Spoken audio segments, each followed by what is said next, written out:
સુરત મનપા દ્વારા નાસરનગર ડિમોલેશનમાં ઘર વિહોણા થયેલા અસરગ્રસ્તોની હાઈકોર્ટની ટિપ્પણી બાદ ત્વરિત ભારીમાતા કમ્યુનિટી હોલમાં વૈકલ્પિક વસવાટની વ્યવસ્થા કરી આપી છે।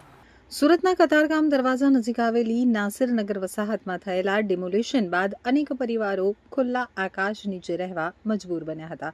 અસરગ્રસ્તોનો આક્ષેપ છે કે મનપાએ કોઈપણ પ્રકારની પૂર્વ નોટિસ કે જાણ કર્યા વિના બુલડોઝર ચલાવી તેમના મકાનો તોડી પાડ્યા હતા। આ મામલો હાઈકોર્ટ સુધી પહોંચતા કોર્ટે સુરત મહાનગરપાલિકાની કામગીરી ઉપર આકરી ટિપ્પણી કરી છે। આગામી સોમવારે તમામ સંબંધિત દસ્તાવેજો સાથે હાજર રહેવાનો નિર્દેશ આપ્યો છે, તો કોર્ટની ઝાટકણી બાદ મનપા તંત્ર હરકતમાં આવ્યું છે। ઘર વિહોણા બનેલા પરિવારો માટે ભારીમાતા કમ્યુનિટી હોલમાં વૈકલ્પિક વસવાટની વ્યવસ્થા કરવામાં આવી। आज 28 દિવસ પછી મહાનગરપાલિકાએ અમને હોલ આપેલું છે, પણ એમાં કોઈ જ વસ્તુ છે નથી।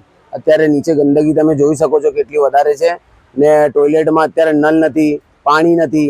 સવારથી આવેલા છે અમે લોકો 8 વાગ્યાથી અહીંયા પીવાનું પાણી પણ નથી। અત્યારે કોઈ જોવા પણ નથી આવ્યો। અત્યારે લગી કોઈ અધિકારી જોવા આવ્યો છે? ના, કોઈ અધિકારી નથી આવ્યો। તમને કોને સૂચના આપી કે અમને એક લેટર આવેલું કાલે, 2-3 માણસ આવેલા, એ લેટર આપીને ગયા કે તમે મહાનગરપાલિકા તરફથી તમને આ ઓર્ડર છે કે તમે અહીંયા ભરીમાતા રોડ ઉપર અહીંયા આવી જાઓ।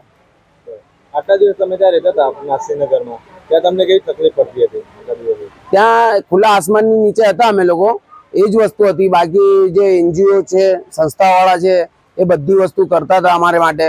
નાસ્તો આવતો હતો સવારમાં, જમવાનું આવતો, બધી જ વસ્તુ ત્યાં અવેલેબલ હતી। અહીંયા કોઈ વસ્તુ છે નથી ને કોઈ જોવા માટે આવતો નહીં। હોલ તમને રહેવા આપી દીધો, હવે બીજું કઈ પ્રકારે જોવું જોઈએ? હવે અમારું તો એક જ માંગ છે, અમને એવી બધી વસ્તુ જોઈએ ને, અમને ઘરના બદલે ઘર આપી દે, એ જ સારું થાય, બીજું કંઈ નહીં।